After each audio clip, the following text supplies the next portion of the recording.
নমস্কার, আমার আজকের নিবেদন কবি পূর্ণ চক্রবর্তীর লেখা মদের নেশা সর্বনাশা। যেখানে সেখানে উঠছে গড়ে চোলাই মদের ভাটি, সারাটা দিন যেটুকু হয় রোজগার তাই দিয়ে দিব্যি চলে পার্টি। মদ খাওয়ার পর নেশা হলে তারা থাকে পুরোপুরি ঘুষ, নেশা পুরো হয়ে গেলেই আর থাকে না তাদের কোনো হুঁশ। মদ খেয়ে খেয়ে চেহারা তাদের হয়ে গেছে পুরো বিকৃতি, সমাজে মানুষের কাছে পেয়েছে তারা মাতাল স্বীকৃতি।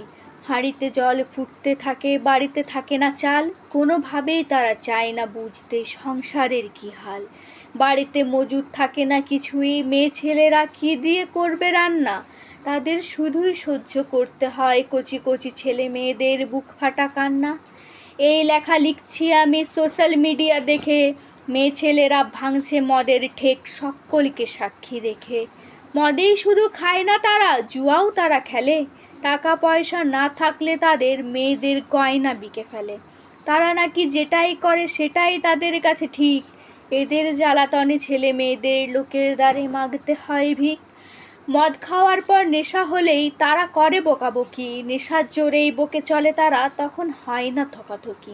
অনেকেই চাকরি ছেড়ে দিয়েছে, শরীরে বল নেই তাদের আর, যদিও বা কাজ করবে তারা মিটবে না যে মহাজনের ধার।